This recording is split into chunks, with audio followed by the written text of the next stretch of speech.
আপনি যদি নিজের উপর জুলুম করে থাকেন তাহলে এই ভিডিওটা আপনার জন্য। একজন যুবক রাতে ঘুমাতে পারে না, চোখ বন্ধ করলে মাথার ভেতর যুদ্ধ শুরু হয়। সে জানে এই কাজটা তাকে ভাঙছে, তবুও সে থামতে পারে না। এই অবস্থার নাম নেশা, আর এই নেশা হচ্ছে নিজের উপর জুলুম। হস্তমৈথুন শুরু হয় কৌতূহল দিয়ে, কিন্তু শেষ হয় আত্মঘৃণায়। কাজটা শেষ হওয়ার পর বুকের ভেতর এক ধরনের শূন্যতা নামে। এবাদতে মন বসে না, নিজেকে নোংরা মনে হয়। আল্লাহর সামনে দাঁড়াতে লজ্জা লাগে। এই লজ্জা বলে দেয় এটা শরীরের চাহিদা নয়, এটা আত্মার ক্ষত।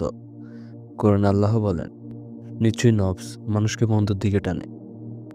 এই নফসকে লাগাম না দিলে সে মানুষকে এমন জায়গায় নিয়ে যায় যেখানে গুনাহ আর অপরাধ বোধ দুটোই নিঃশেষ হয়ে যায়। একজন বলেছিল, আমি এতবার এই গুনাহ করেছি যে একদিন নামাজে দাঁড়িয়ে আর কান্নায় আসেনি।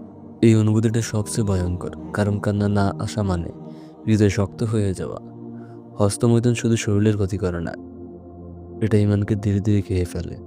একাগ্রতা নষ্ট হয়, মনের অস্থিরতা বাড়ায়। এভাবে এক গুনাহ আরেক গুনাহকে ডাকে।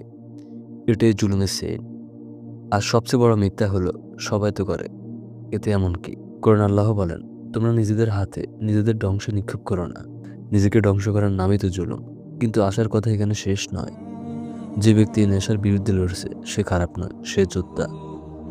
আজ যদি সে পড়ে যায় কিন্তু আবার উঠে দাঁড়ায়, আল্লাহ তার এই লড়াইটা দেখছেন। তাওবা মানে ফেরেশতা হওয়া না, তাওবা মানে পড়ে গিয়ে ফিরে আসা।